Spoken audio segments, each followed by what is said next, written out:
navigating through the fretboard can be a little overwhelming sometimes, but fear not, because I have an idea today that uses octaves and 2-string scales, and that's coming up.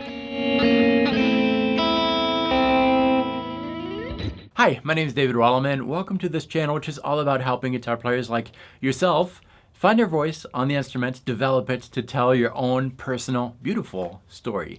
And today we're going to learn how to go from one zone of the fretboard to the next in a very smooth and musical way. It's really simple.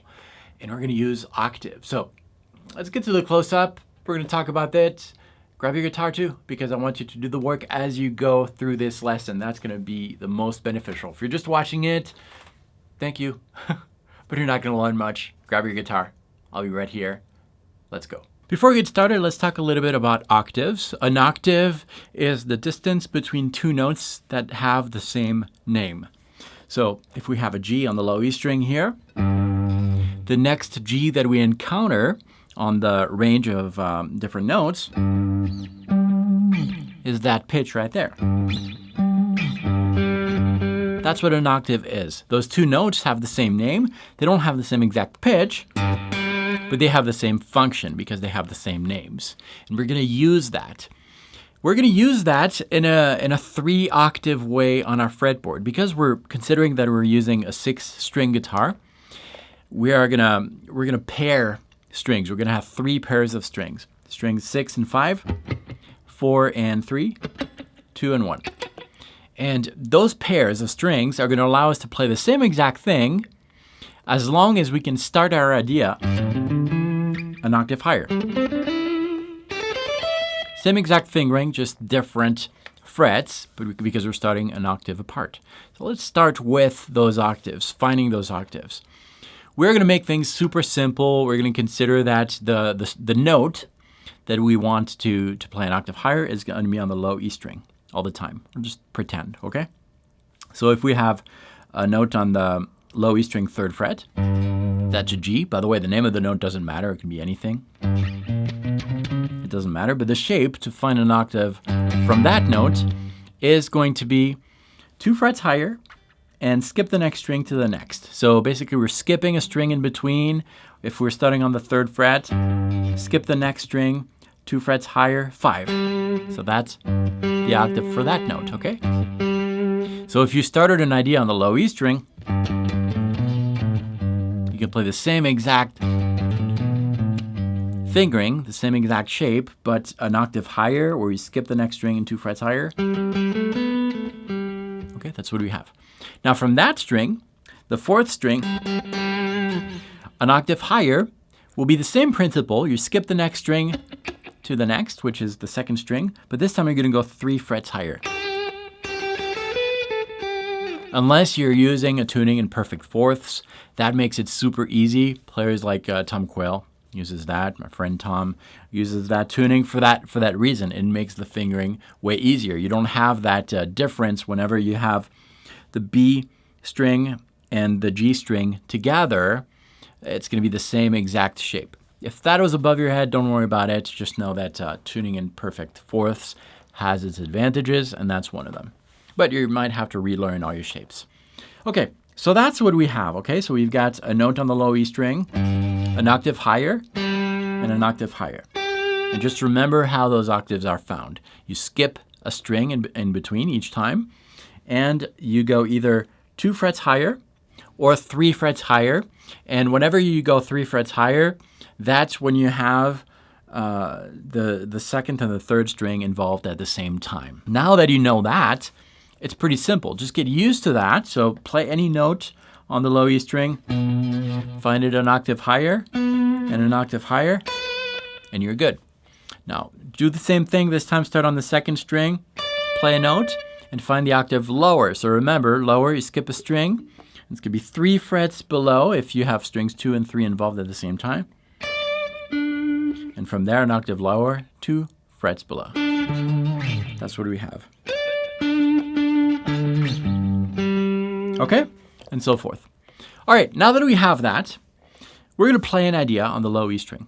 So let's take a very simple idea. Let's say that we are ascending a minor pentatonic scale. We're in the key of G minor, D Dorian. For example, you start ascending that minor pentatonic scale in the first position, this one. But you're just going to do that on 2 strings. So instead of having 1, 2, 3, 4, 5 note scale, we're going to have a 4-note scale. Okay, we're going to have that. So from the low E string, we have frets 3, 6, 3, 5. That's it for in G minor. And we're going to play that an octave higher. So you started on the low E string, 3rd fret, find the octave, so skip a string, 2 frets higher, and play the same exact shape. Great. Now from the starting point, an octave higher again, we have something like that. So now our idea is not limited to that zone of the fretboard, but you can expand. Same exact shape. That's the principle. Now, this thing can work with any musical element, any lick, any theme, any chord, as long as you have only 2 strings involved. If you have 3 or 4 or more strings involved, the reason we're not going into that right now is that the shape of whatever you're using, so if this is your shape, is going to change because if you have, let's say, 3 strings, an octave higher, you can't use the same exact shape there. Why? Because you have strings 2 and 3 involved at the same time, and whenever you have that in standard tuning, the shape is going to change. That explains why the shape of this octave changed. It's no longer separated by 2 frets, but by 3 frets. So it's very possible to learn all those shapes, and whenever you have strings 2 and 3 involved at the same time, to kind of alter that shape, but we're making things easy. So how do you use that? I'm glad you asked. I'm going to play a little something here, and you're going to focus on whatever you usually play. Let's say that we have an A minor type of improv, okay? First position of A minor pentatonic. Sometimes we'll add some notes that make it Dorian. So we'll add the major 2nd, major 6th. Again, if that's above your head, don't worry about that. Just play something.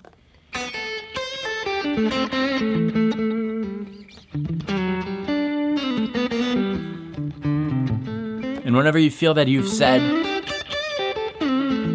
everything you have to say in that position, because position can influence your ideas, that's where you use that technique to slide out of that and go somewhere else.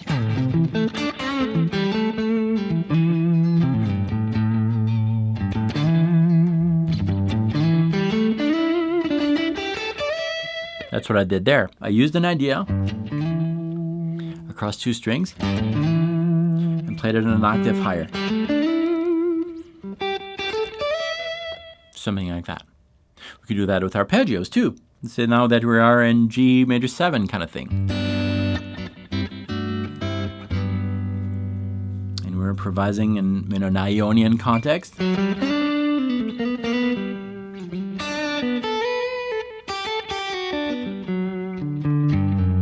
And we're out of ideas. Little arpeggio here.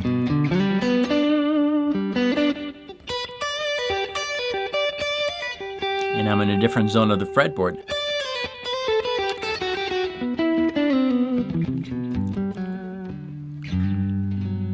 Something like that. So it's an easy way and a melodic way to get outside of one zone of the fretboard to explore a new one. And it adds momentum when you're playing.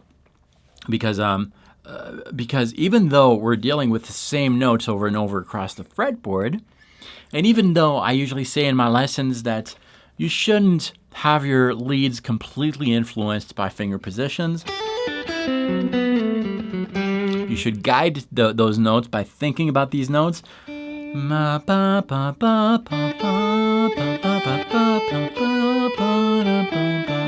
Sing these notes as you're playing them. That demands a lot of mental power. And so what I suggest here is to sometimes go back to the automatic way of playing. And that's what this is going to allow you to do.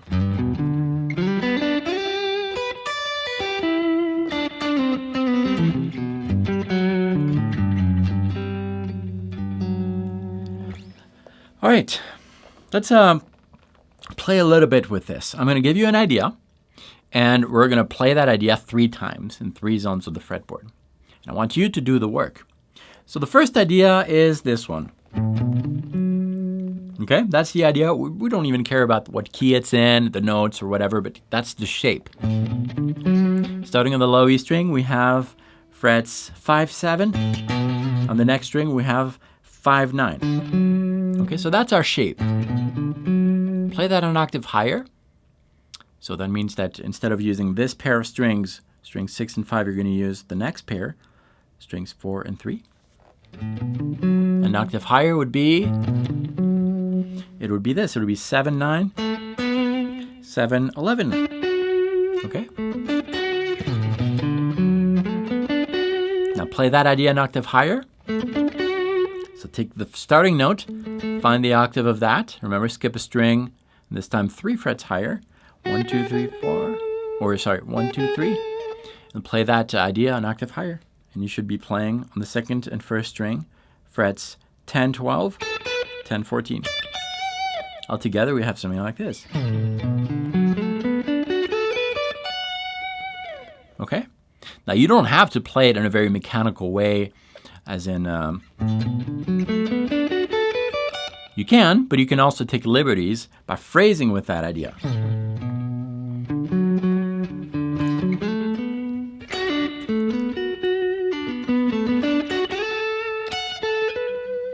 Something like that. See it as a scale. As a scale that spans across 3 different octaves. And that's very useful for any musical context. I was just playing around with this a little bit. I found this kind of idea. E minor pentatonic. Okay. Bluesy.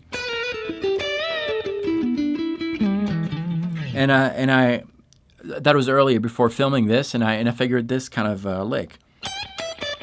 So pure minor pentatonic here, right? Repeat that an octave lower, an octave lower. And then go back to your E. So something like this.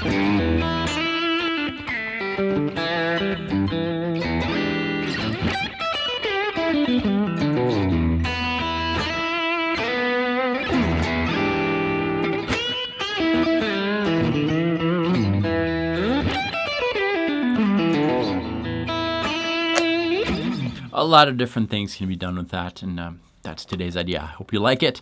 Rewatch this video several times with your guitar this time and see where this can bring you. If you feel like you need a little extra help with understanding music theory, intervals, and understanding some of those concepts that can be a little overwhelming sometimes, you should sign up to my free Music Theory DNA course. It's a healthier approach, I think, towards better understanding of music theory. That's available right now at guitarinfusion.com. The link is below. Just enter a valid email and I'll be sending you that free course. And at the end, I will tell you about my special Guitar Infusion course, which is a big curriculum if you want to go a little further. That's a paid course. I'll tell you about it, but no pressure. If you don't want to join, no problem. You should check out the Music Theory DNA.